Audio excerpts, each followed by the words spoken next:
প্রিয় ভাই বোনেরা, মা মাটি দেশ আজ সংকটে।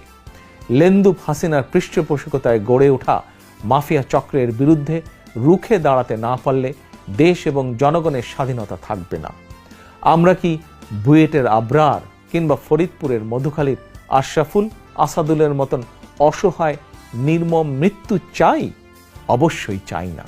তাহলে আসুন আমরা মাতৃভূমির স্বাধীনতা রক্ষার আন্দোলনে 1971 সালের মুক্তিযোদ্ধাদের মতন চরম ত্যাগ স্বীকারের জন্য আবারও প্রস্তুত হই।